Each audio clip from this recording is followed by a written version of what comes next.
In this video, you will learn how to dynamically build strength so you can use it directly in your movement practice. Stay tuned. All right, folks, here with my buddy Will. So today Will is gonna be presenting a framework that you can use in order to condition your body in a static way, in a dynamic way, and in a little bit more unpredictable way. Let's directly get going. So the process comes from an idea I got when I was rehabbing a shoulder injury a few years ago. And I realized that a lot of the dynamic strength training and rehab exercises that I was doing was maybe a little bit too chaotic for my body. And I felt a bit stressed. I was in pain all the time and I couldn't quite remove the pain in order to actually get stronger and progressively overload. What I found was doing things with controlled variables, so less movement, less dynamism, less chaos in general, meant that I could really focus on the connective tissues that I needed to work in order to then progress step by step. So the framework can be applied in really minute specific areas, for example, the shoulder, or more general areas of the general body in regards to the torso, the legs, or even the full body in general. So over the past week, we've been teaching the movement practice intensive here in Lisbon, and we've been doing a lot of acrobatics and rolling work. And so therefore, we'd like to introduce today the idea applied to the torso, based in flexion, so rounding in this direction, and then extension, opening in this direction. And we'll go through this simple process, first of all looking at a static variation, moving towards dynamic, and then eventually adding some volatility and variability.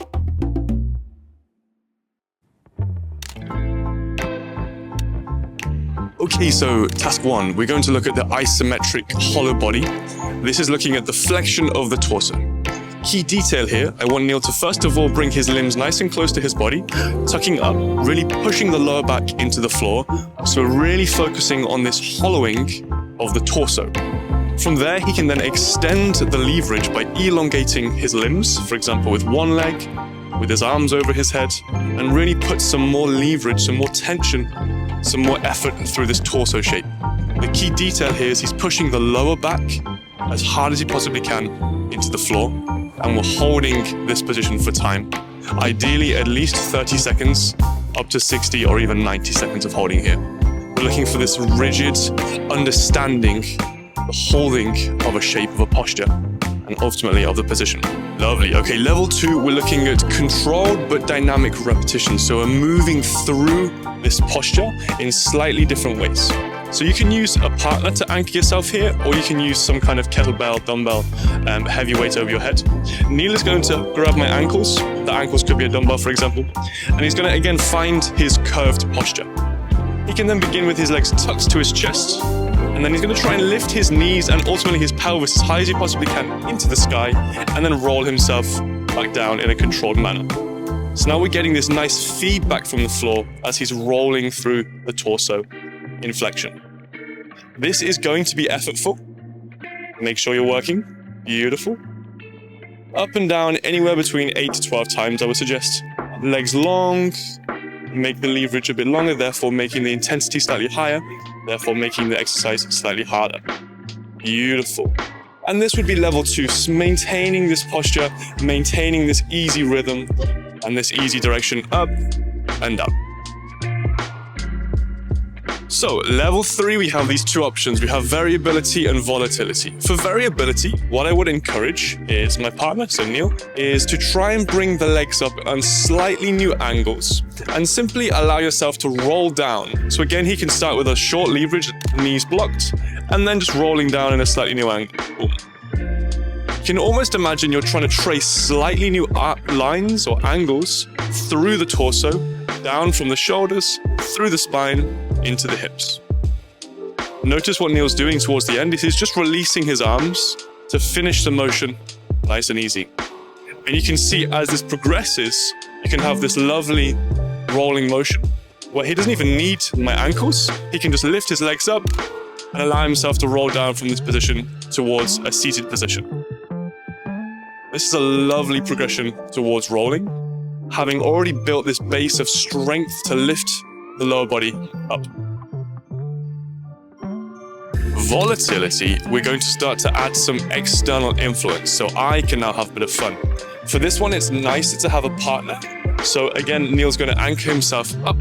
He's going to lift, and I'm going to give him now a small push in a given direction. And he can do one of two things. He can allow himself to roll out as he was doing before. So he's learning to adapt to this external force. One more time. Lovely. Or he can now try and resist me and have more of a training stimulus where he doesn't want to go all the way down. He wants to bring himself back up as quickly as he possibly can. Boom, boom. And we're almost looking for this elasticity, rubberiness of the torso, so we can train and teach a slightly different quality to the torso here. This is very nice for plyometric style training. We're really looking for dynamic, quick, speedy action, not only this relaxed and easy action. Good job, mate. Thank you for that. So folks, as you see, it's not just me presenting always this idea of starting with something easy and then going more and more into playfulness. Also my buddy Will here proposes the same thing. Starting easy, less complex, and then moving more towards complexity, playfulness, and exploration. As you may have noticed, I love a framework, and I explore these all the time on my podcast. We explore learning, fear, movement, all kinds of different topics. Go find it on my website, on my YouTube, Spotify, anywhere you normally get your podcasts. Thank you, and keep figuring things out. Okay, so moving towards extension of the torso. So lifting up away from the floor if you're facing downwards. So facing downwards is called prone. So Nil is going to come prone on the floor. And he's going to bring his arms straight if possible, curling his toes under. He's going to then try and hover the hips from the floor, almost like the hips are a nice heavy weight, pulling the torso into a lovely stretching sensation, exactly the opposite as what you've just been doing with the flexion. Again, we're going to hold this position statically. Maybe you want to have some micro adjustments to feel a nice deep stretch, but holding in this position anywhere from 30 up towards 90 seconds. Opening potential from the front of the body. Okay, dynamic task number 2. So for this one, again, Nil will be prone, completely flat belly on the floor for this one. And we're looking at lifting against gravity now. So using the strength of your upper back to lift the chest from the floor. I love to imagine I have something on the tip of my crown, pulling my torso nice and long, so I'm not compressing too much through the lower back. I'm really focusing on opening my chest here. Notice in Nil's hands and arms, he's really opening the palms as far towards you and the sky as possible, really to help open the chest position. And again, we're looking here anywhere between 8 and 12 reps, nice and slowly, looking for every millimeter you can possibly open against gravity. Variability and volatility. Wow. So again, he's going to become on the belly, prone. Lovely. So we'll look first of all at this first idea of variability. For this one, it's lovely to have a partner, but you can also use your imagination. So with the partner, for example, I offer a target, let's say here, somewhere behind where he has to really reach and rotate and use this extension pattern. Notice he's also rotating around a little bit to make it easier for himself. I'm just trying to find slightly new angles, slightly new positions to test the partner. To be a good partner, I want to really find the space between something that's too easy and something that's impossible. So I'm traversing this border between chaos and order. Chaos meaning utter impossibility, and order, kind of boring. Lovely. Volatility. Here's where we add some external influence. And for this one, I'm going to again offer the target, but Nil has to now drive pressure into the target as hard as he possibly can. And then I release randomly. And I'm trying to change this tempo. So offer a target, he pushes in, I resist, and then I disengage to really keep the partner guessing. Lovely. He can choose whichever arm he wants. Lovely. Push, push, push, push, push. Open, open, open, open, open. Good. And I can make him drive for a longer period of time or for less time, depending on how mean I'm feeling and how good the partner's doing. Lovely. Okay, so it's very noisy here, so I'm going to do this like around a campfire right now. So there's the concept, not only for rehab or pain contexts, but also basically for movement freedom, exploring joy and gaining greater confidence in the movements that you can do and the movements that you wish to learn in the future.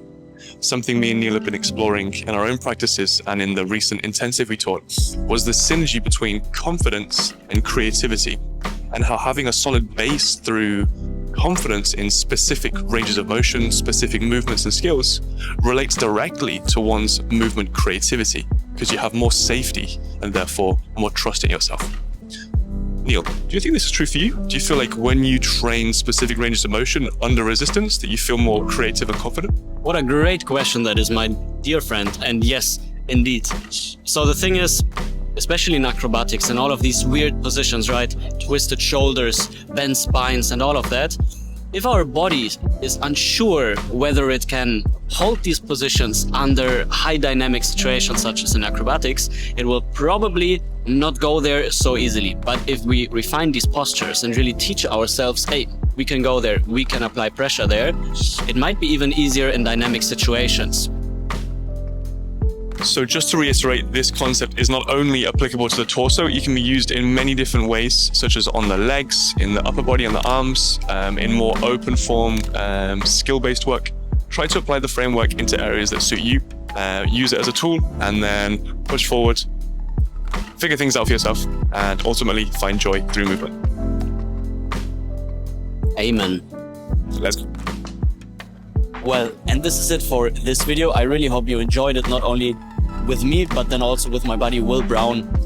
Find him and his work in the video description down below, and everything else about upcoming workshops, online programs, his podcast. See you in the next one. Happy practice. Over and out. I am teaching this year 2025 plenty of acrobatics lab movement workshops. These are weekend workshops where we dive into topics such as falling and rolling and meeting the floor. You can check out the video description and you will find all of the information on how to sign up to these workshops.